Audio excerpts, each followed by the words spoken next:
Hi friends. जैसा कि हमने लास्ट वीडियो में पढ़ा था नंबर सिस्टम के बारे में, तो आज हम पढ़ेंगे टाइप्स ऑफ नंबर्स के बारे में कि नंबर्स कितने टाइप्स के होते हैं। तो जो फर्स्ट है वो है नेचुरल नंबर। नेचुरल नंबर प्राकृतिक संख्याएं। ठीक है जी। अब क्या होते हैं नेचुरल नंबर? नेचुरल नंबर्स क्या होते हैं कि जो वन से स्टार्ट होते हैं। ठीक है, started from one and to infinity. Simple सी बात है, वन से स्टार्ट होते हैं, one, two, three, four, five and so on to infinity. तो आपने सिंपल सा ही लर्न रखना है इसको कि नेचुरल नंबर क्या होता है जो वन से स्टार्ट होते हैं। तो सबसे स्मॉलेस्ट नेचुरल नंबर क्या है? वन है। ठीक है जी। तो ये रहा हमारा नेचुरल नंबर में। सेकंड रहेगा हमारा होल नंबर। होल नंबर पूर्ण संख्याएं। ठीक है जी। अब ये क्या चीज़ होती है इसमें और इसमें क्या डिफरेंस है? देखो, नेचुरल नंबर तो डायरेक्ट हमें प्रकृति से मिले हुए हैं। डायरेक्ट हम जब आए तो हमें one two three four five six seven eight direct हमें प्रकृति से मिले थे, नेचर से मिले थे। लेकिन होल नंबर हमने खुद इन्वेंट किए है। होल नंबर जैसे वर्ड से ही लग रहा है कि पूर्ण संख्या है। ठीक है, इन काउंटिंग में कुछ ना कुछ कमी थी। जब इस काउंटिंग में जीरो ऐड हो गया, ठीक है, जीरो लग गया, तो ये क्या बन गए? होल नंबर बन गए, कंप्लीट। ठीक है, पूर्ण संख्याएं होगी। ठीक है जी। तो आपकी डेफिनेशन क्या बनती है होल नंबर की या पूर्ण संख्याओं की? कि those number which started from zero to infinity is called whole number. बस एक हल्का सा डिफरेंस है इन दोनों में कि इसमें जीरो ऐड हो जाता है। ठीक है, अब देखो जीरो की इन्वेंशन किसने की है? ठीक है, तो who invent zero? Who invent zero? Zero की इन्वेंशन किसने की है? तो बड़ी खुशी की बात होती है कि ये जो इन्वेंशन हुई थी वो इंडिया में हुई थी। और कौन थे वो? उनका नाम था आर्यभट्टा। ठीक है, आर्यभट्ट, इन्होंने खोज की थी ज़ीरो की। अब इसके पीछे एक स्टोरी थी, अगर मैं आपको बताऊंगा। जैसे कि माना जाता है, मैंने भी एक बुक्स में पढ़ा है कि आर्यभट्ट एक दिन क्या था कि बीच नदी के किनारे जो है घूम रहे थे। अब उनके हाथ में एक बोतल थी, भरी हुई थी पानी से, और क्या हुआ कि वो नीचे गिर गई। जब वो नीचे गिर गई तो रेत पे कुछ इस तरह का शेप बन गई। तो उनके उस टाइम माइंड में आया कि कुछ भी ना होने के बावजूद देखो यहाँ से कुछ ना कुछ रेत डिस्प्लेस हो गई, ये नथिंग है। तो इसको अगर मैथ्स में लिखना है तो इसको हम कैसे लिखेंगे? तो उन्होंने उसको लिख दिया शून्य, नथिंग, शून्य। ठीक है, और ये क्या बन गया? ज़ीरो। तो इस तरह से ज़ीरो की खोज की थी आर्यभट्ट ने। ठीक है जी। अब जीरो की खोज के साथ साथ दशमलव की जो खोज की थी, डेसिमल की, वो भी आर्यभट्ट ने ही की है। इसके बाद ही जब हमारे पास जीरो आया तभी तो हमारे पास 0.1 आया, 0.2 आया, एट्सेट्रा। तो ये दो चीज़ें आपको इससे सीखने को मिलती हैं। ठीक है, तो होल नंबर हो गया। अब होल नंबर जो है मेनली डिनोट भी ये डब्ल्यू से ही होता है। अब थर्ड रहेगा हमारे पास इंटीजर। इंटीजर्स, इंटीजर्स को हम हिंदी में बोलते हैं पूर्णांक। ठीक है जी। अब पूर्णांक क्या होते हैं कि ये होता है group of whole numbers and negative numbers. ठीक है, थोड़ा सा डेफिनेशन लिख देता हूं मैं। Group of whole numbers and negative numbers. Negative numbers are called integer. पूर्णांक बोलते हैं इनको। ठीक है, पूरे अंक। तो अब मैं पहले आपको बता देता हूँ, फिर इसकी स्टोरी बताता हूँ कि कैसे ये इनकी इन्वेंशन हुई। ठीक है, ये नंबर लाइन बना दी हमने, संख्या रेखा। ये ज़ीरो जिस साइड हमारा राइट हैंड होता है उस साइड पॉजिटिव नंबर चलते हैं, one, two, three, four and so on करके पॉजिटिव इन्फिनिटी तक। इस साइड हमारे चलते हैं नेगेटिव नंबर्स, -1, -2, -3, -4, -5 एंड इधर and so on minus infinity तक। तो ये हमारे जो है इंटीज़र है। अब ये माइनस नेगेटिव नंबर की इजाद कैसे हमने ये इनको इजाद किया, कैसे इनको इन्वेंशन हुई? ठीक है, तो जो भी मैथमेटिशियन रहे हैं, नाम तो मुझे पता नहीं है, लेकिन जो मैथमेटिशियन रहे उसके पीछे जो कारण बताते हैं कि इनका इन्वेंशन कैसे हुई। ठीक है जी। तो इन्वेंशन जैसे हम बताता हूँ, जैसे ये देखो 1 में अगर आप 0 ऐड करें तो आंसर आ जाता है 1। ठीक है, अगर 1 में आप 1 ऐड करें तो आंसर आ जाता है 2। 1 में आप 2 ऐड करें तो आंसर आ जाता है 3। 1 में अगर आप 3 ऐड करें तो आंसर आ जाता है 4। ठीक है, तो इसमें हमने ऐसा फाइंड आउट किया कि 1 में आप या 2 में या 3 में कुछ भी ऐड करो तो हर जो काउंटिंग तो आपको पता है कि अनलिमिटेड है, तो हर एक मतलब नंबर आ जाता है। लेकिन एक माइंड में क्वेश्चन आया कि 1 में क्या प्लस करें कि आंसर 0 आ जाए। तो यहाँ पर जो ये क्वेश्चन अराइज हुआ माइंड में, तो इसकी वजह से इसकी इन्वेंशन होगी कि -1, मतलब वही बात होती है ना कि इस वर्ल्ड में क्या है, अगर आपके वर्ल्ड में हम समझते हैं कि भगवान है तो भूत भी है, तो उस तरह से ये positive energy negative energy.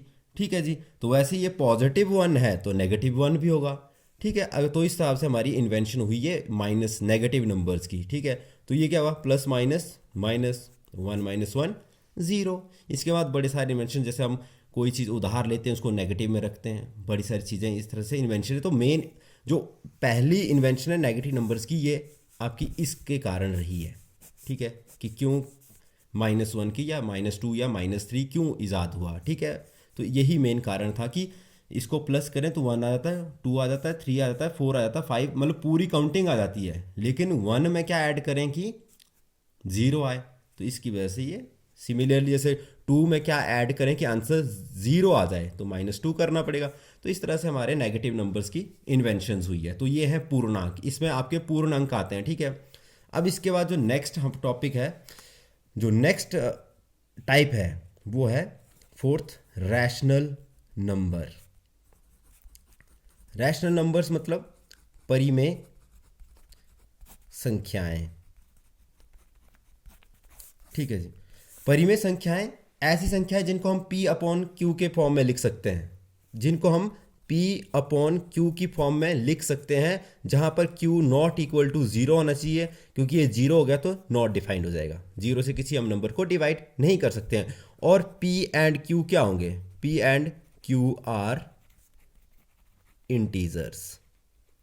Integers क्यों, क्योंकि ये नेगेटिव में भी हो सकते हैं, पॉजिटिव में भी हो सकते हैं। जैसे मान लो एग्जांपल लेते हैं हम, 1/2, 3/4, -5/3, -6/7, इट्सेट्रा। ये देखो नेगेटिव भी हो सकते हैं, पॉजिटिव भी हो सकते हैं। ठीक है, सिंपली जैसे काउंटिंग भी 0 भी रैशनल नंबर है, 2 भी रैशनल नंबर है, 3 भी रैशनल नंबर है, क्योंकि जिनके नीचे कुछ नहीं होता उनके नीचे 1 हमेशा होता ही है। तो आपने ऐसे नहीं सोचना कि हमेशा ये अपॉन की फॉर्म में ही दिखाई देंगे। आपको सिंपली ऐसे -20 भी दिखाई दे तो आप इसको भी क्या बोलेंगे कि ये क्या है, रैशनल नंबर भी है। ठीक है जी, तो ये हमारे रैशनल नंबर आ गए। इसके बाद नेक्स्ट वन जो फिफ्थ टाइप आएगा वो रहेगा इर्रेशनल नंबर। Irrational numbers. ठीक है, तो इरेशनल नंबर स्टार्ट करने से पहले मैं रैशनल नंबर में कुछ और ऐड करना चाहता हूं। रैशनल नंबर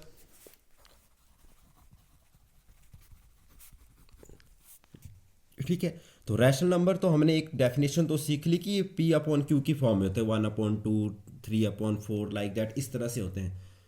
लेकिन एक और डेफिनेशन है, डेफिनेशन क्या, जो पॉइंट्स हैं जिनसे हम पता कर सकते हैं कि रैशनल है कि इरेशनल है। तो सबसे पहली बात है कि रैशनल नंबर का जो डेसिमल एक्सपेंशन होता है, decimal expansion of any number is terminating is called rational number. ठीक है, जैसे मैं एग्जांपल देके आपको बताता हूँ। डेसिमल एक्सपेंशन क्या होता है, जैसे मान लो हमने कोई एग्जांपल उठा लिया 17/2। अब देखो इसको हम डिवाइड करते हैं, 17 को हम 2 से डिवाइड करते हैं तो क्या आ जाएगा, 8 × 16, माइनस किया तो 17 में 16 गए तो 1 आ गया। आगे देखो कुछ भी नीचे लाने के लिए नहीं बचा, तो हमने क्या सीखा हो कि हम पॉइंट लगाते हैं यहाँ पे, और पॉइंट लगाते हैं यहाँ क्या लग जाता है 0, तो क्या हो गया 8 5 2 ज़ा 10, तो आ गया 0। तो 17/2 का आंसर क्या आ गया 8.5। तो देखो डेसिमल एक्सपेंशन क्या हुआ, दशमलव लगाने के बाद इसका रिमाइंडर क्या हो गया 0, तो हम इसको बोलेंगे ये टर्मिनेटिंग है, शांत दशमलव प्रसार है। ठीक है, ये भी अगर पाया गया तो आप समझ जाएंगे कि वो क्या है, रैशनल नंबर है। ठीक है जी। और सेकंड क्या है, अगर मान लो डेसिमल एक्सपेंशन क्या है, decimal expansion of any number is non terminating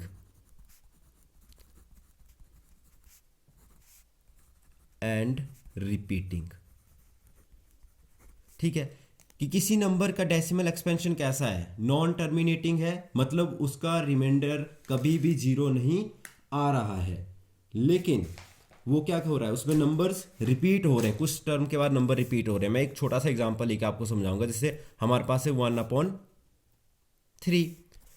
अब देखो 1 को डिवाइड करना है किससे, 3 से, तो यहाँ तो डायरेक्ट ही हमें डेसिमल लगाना पड़ेगा क्योंकि छोटा है ये, तो ये 0 लग जाएगा, डेसिमल लगाए तो यहाँ पे 0 लग जाता है। 3 3 ज़ा 9, माइनस किया फिर 1, अब एक बार डेसिमल लग गया तो 0 अपने आप लग जाती है। 3 3 ज़ा 9, फिर 1 0, 3 3 ज़ा 9।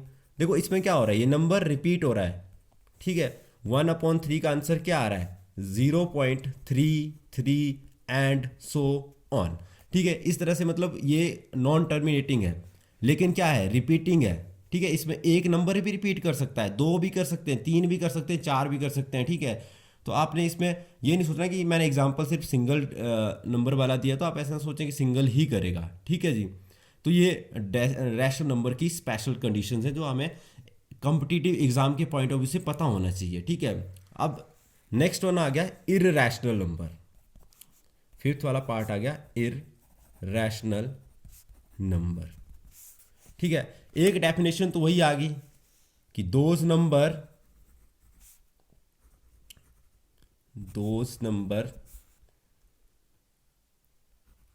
which can't be written in the form of